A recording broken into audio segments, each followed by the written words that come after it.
இன்றே டவுன்லோட் செய்து உங்கள் ஃபேவரட் ஷோக்களை என்ஜாய் பண்ணுங்க. யார் நீங்க? ஏமா இந்த ஆள் தொட்டு தாலி கட்டின பொண்டாட்டி நான் தாமா. என் பேர் பரமேஸ்வரிமா. ஐயோ ஸ்டேஜா மாட்டணும், என்ன நடக்க போதோ?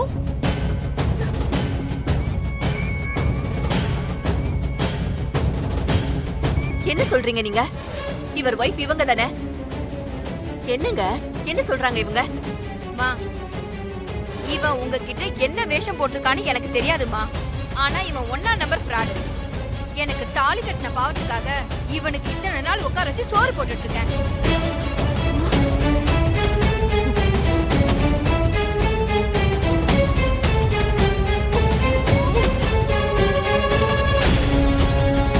அப்பப்ப எங்கேயாவது போயிடுவாமா.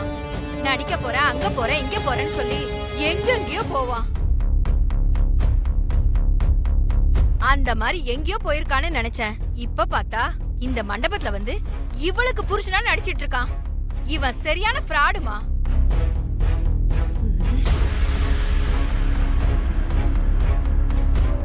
ஐயோ போச்சு போச்சு, மாட்டிக்கிட்டு ஸ்டேஜ். இப்ப என்ன பண்றது? ஐயோ பண்றதுன்னு தெரியலையே. ஏங்க அவங்க சொல்றது உண்மையா? சொல்லுங்க.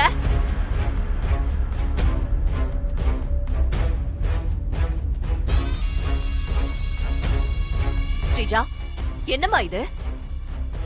உன் மாமா அத்தைன்னு சொன்ன, இவங்க திடீர்னு வந்து இப்படி சொல்றாங்க. உண்மையிலேயே அவங்க உன் மாமா அத்தைன்னா யார் சொல்றது உண்மை?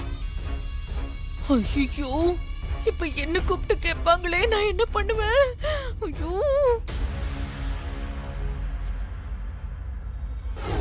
என்ன மன்னிச்சிருங்க அத்தை. திடீர்னு எங்க அப்பாவை வர சொன்னீங்க. எங்க அப்பா ஊர்ல இல்ல, வேற சொந்த பந்தம்னு யாரையாவது வர சொன்னீங்க. அவங்களும் இல்லைன்னு சொன்னா நீங்க என்ன தப்பா நினைச்சுப்பீங்களோன்னு பயமா இருந்துச்சு. அதனால உங்ககிட்ட எனக்கு சொந்தக்காரங்க இருக்காங்க, வர சொல்றேன்னு சொல்லிட்டேன்.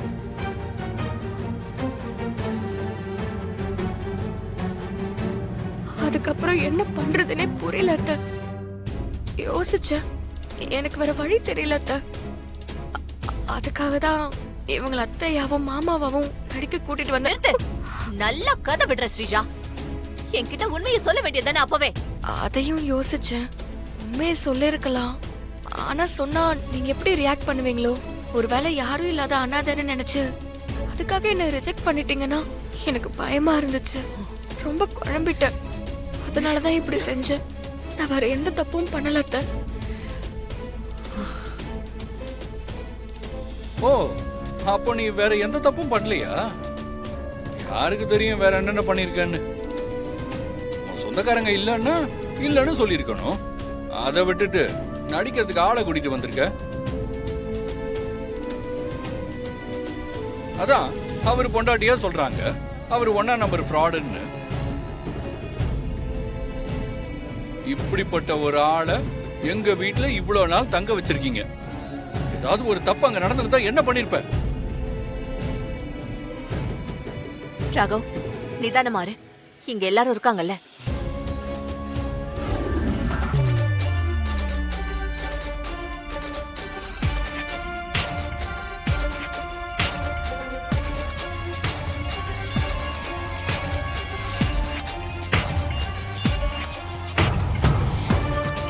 ஹலோ அப்பா, மண்டபத்துக்கு வரீங்களாப்பா?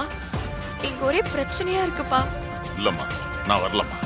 அப்பா, நீங்க எங்கப்பா இருக்கீங்க? உடனே கிளம்பி வாங்க. இவங்க வேற உங்க அப்பாவை வர சொல்லுன்னு சொல்றாங்க. இப்ப என்னால வர முடியாது. நான் வந்தா கண்டிப்பா சந்தேகம் வந்துடும். இல்லப்பா, இப்ப நீங்க வரலனா தான் என் மேல சந்தேகமே வரும். உடனே கிளம்பி மண்டபத்துக்கு வாங்கப்பா. இல்லம்மா, இப்ப நான் வரக்கூடாது. பா, என் சூழ்நிலை உங்களுக்கு புரியாது. கல்யாணத்துக்கு மண்டபத்துல உங்க அப்பா இருக்கணும்னு சொல்றாங்க. ஸ்ரீஜா, உன்னோட சூழ்நிலை எனக்கு புரியுதுமா. அந்த சுபத்ரா என்ன மறந்துருக்க மாட்டான். ஒருவேளை நான் வந்து நான் தான் அப்பான்னு தெரிஞ்சதோ, சுபத்ரா இது எல்லாமே உன்னோட பிளான்னு தெரிஞ்சு இந்த கல்யாணத்தை நிப்பாட்டினா நம்ம போட்ட மொத்த பிளானும் வேஸ்ட் ஆயிடும். அப்பா, நீங்க வெளிநாட்டுல இருக்கீங்கன்னு சொன்னதுனாலதான் இவ்வளவு நாள் இவங்க அமைதியா இருந்தாங்க. இப்போ நீங்க இந்தியாக்கு வந்துட்டீங்கன்னு நான் சொல்லிட்டேன். கல்யாணத்துக்கும் வருவீங்கன்னு சொல்லிட்டேன். இப்ப நான் என்னப்பா பண்றது? நீ ஒன்னும் கவலைப்படாதம்மா. கல்யாணத்துக்கு உன் அப்பா வந்துருவாரு. எனக்கு பதிலா இன்னொரு ஆளை நடிக்க அனுப்புறேன். அப்பா, நான் ஏற்கனவே சொந்தக்காரங்கன்னு சொல்லி நடிக்க ஆளை கூட்டிட்டு வந்ததா எசக்க புசக்க மாட்டிட்டு நிக்கிறேன். இப்ப அப்பாவை நடிக்கவும் ஆளை கூட்டிட்டு வந்தா அவ்வளவுதான். நீ ஒன்னும் டென்ஷன் ஆகாத. எல்லாம் விஷால் உன் கழுத்துல தாலி கட்டுற வரைக்கும் தான். ப்ளீஸ் விஷால், நான் சொல்றத கேளுங்க. என்ன விஷால், எனக்கு உங்க மேல முழு நம்பிக்கை இருக்கு. சுபத்ரா அத்தையோட வளர்ப்பு நீங்க தப்பு பண்ண மாட்டீங்கன்னு நான் உறுதியா நம்புறேன். நடந்தது எல்லாமே ஒரு கேம்.